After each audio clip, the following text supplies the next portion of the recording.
मेरा नाम राज है और मैं दिल्ली के नेहरू प्लेस में एक डिजिटल मार्केटिंग कंपनी में काम करता हूं। और जो मैं आज आपको बताने जा रहा हूं, ये सब कुछ सच है। इसका हर एक शब्द और हर एक विस्तार।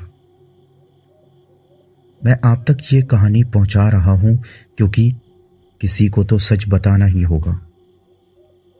ये बात 3 साल पहले की है, अक्टूबर 2021। मैं अपने दोस्त आदित्य के साथ था।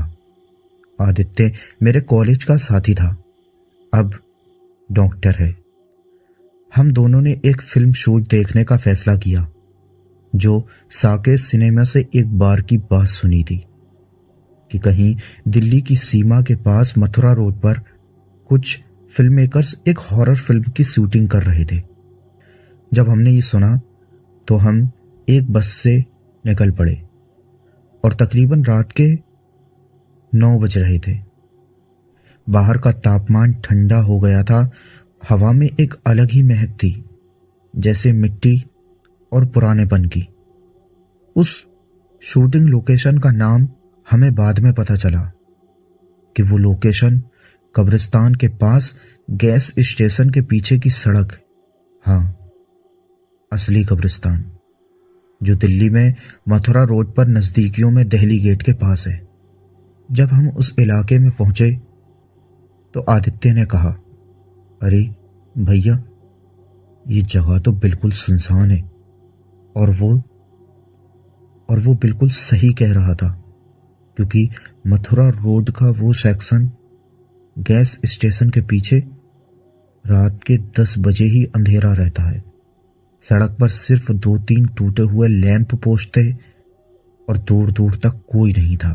हमने गूगल मैप पर चेक किया, शूटिंग साइट सिर्फ 200 मीटर की दूर पर बता रहा था। हम चलते रहे।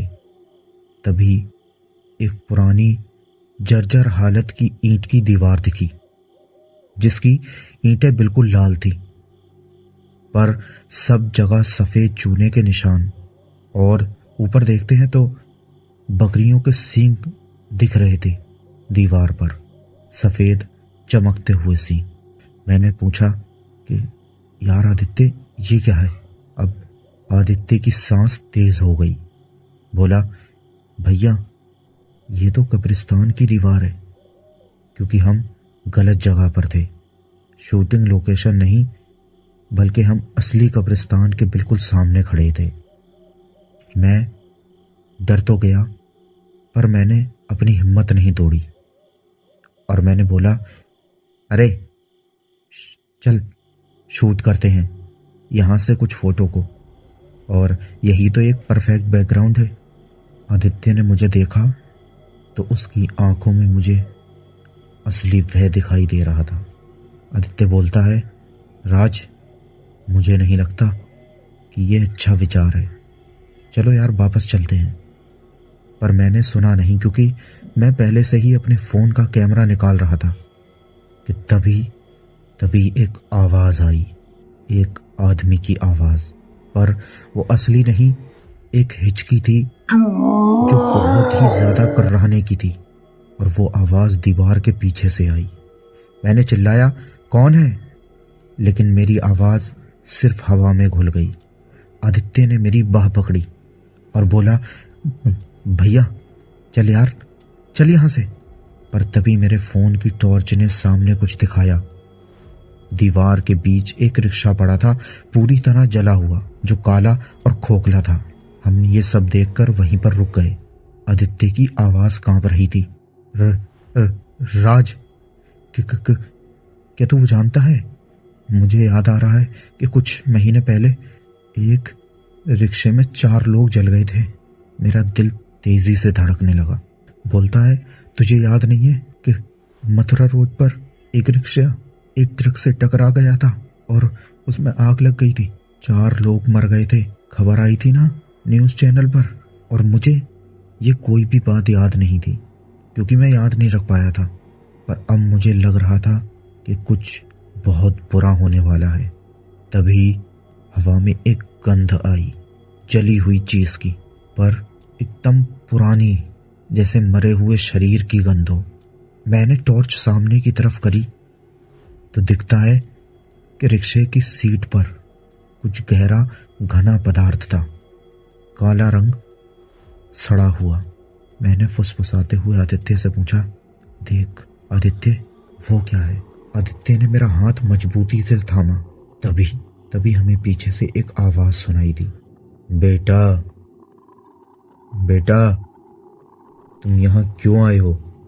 हम जैसे ही पीछे घूमे तो एक बुजुर्ग आदमी खड़ा था, जिसकी सफेद दाढ़ी, पुरानी कमीज जिसमें राख और मिट्टी लगी थी। उसकी आंखें हवा को देखने लगती थी, हमें नहीं। बोला, उसने धीरे से कहा, मैं यहाँ का मेहतर हूँ। ये जगह अच्छी नहीं है रात को। तो मैंने उससे पूछा, वो रिक्शा? बुजुर्ग ने मुझसे कहा, शांत रहो, उस चीज को मत छेड़ो, वो शांत है अभी, पर अगर उसे परेशान करो तो। आदित्य ने पूछा, तो क्या? बुजुर्ग ने हमारी ओर देखा। पहली बार सीधे देखा, उसकी आंखें पूरी तरह सफेद थी, दोनों आंखें सफेद, कोई काली पुतली नहीं। और वो बुजुर्ग आदमी बोला, तो वो तुम्हारे पीछे आएगा और वो तुम्हें घर तक ले जाएगा। हम उसकी ये बातें सुनकर दौड़ने लगे। पीछे मुड़कर नहीं देखा, सिर्फ दौड़ते रहे। जब हम गैस स्टेशन तक पहुंचे तो आदित्य जोर जोर से सांस ले रहा था। मेरे हाथ कांप रहे थे। आदित्य ने पूछा, क्या क्या क्या वो सच था? मैंने अपना फोन निकाला। मेरे कैमरे में जो फोटो थी वो मेरा खून ठंडा कर गई, क्योंकि फोटो में कब्रिस्तान की दीवार के पीछे 2 नहीं बल्कि 3 परछाइयां थी, मेरी, आदित्य की और एक तीसरी जो बहुत लंबी और विकृत परछाई थी। फिर घर जाते समय मुझे एहसास हुआ कि कुछ गलत है।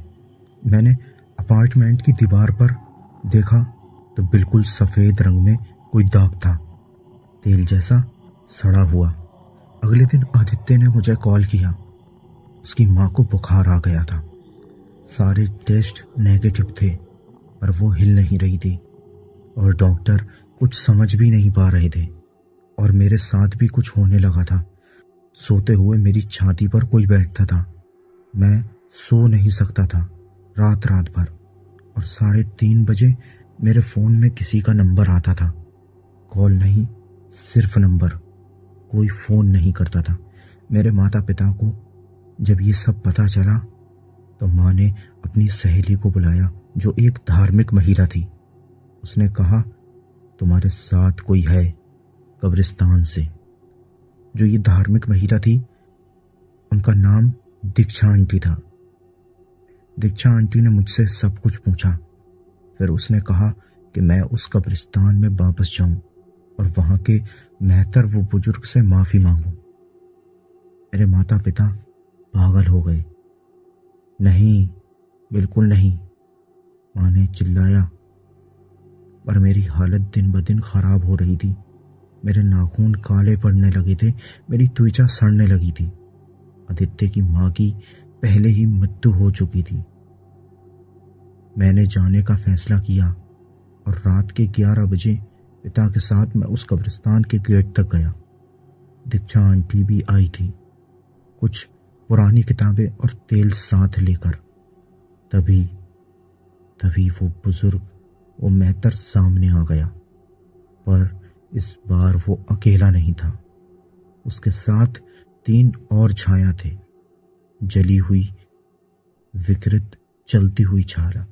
दीक्षा आंटी ने एक मंत्र बुदबुदाया, आग जली और तेल की खुशबू फैली और फिर बस सब शांत हो गया। ये कहानी मैं आपको सच्चाई के साथ बता रहा हूँ। आदित्य अब मेरे साथ नहीं है, ना वो शहर में है, ना कहीं। मथुरा रोड पर उस कब्रिस्तान के गेट के पास आजकल लोग रात को नहीं जाते। पुलिस ने भी अधिकारिक रूप से उस इलाके को असुरक्षित घोषित कर दिया है। ये कहानी सुनने के बाद मेरी विनती है, कभी किसी भी हालत में मथुरा रोड के गैस स्टेशन के पीछे कब्रिस्तान के पास रात को अकेले ना जाएं। ये कहानी सच है या शायद इसका कोई हिस्सा सच है, लेकिन एक बात निश्चित है कि मथुरा रोड पर रात को कुछ अजीब होता है।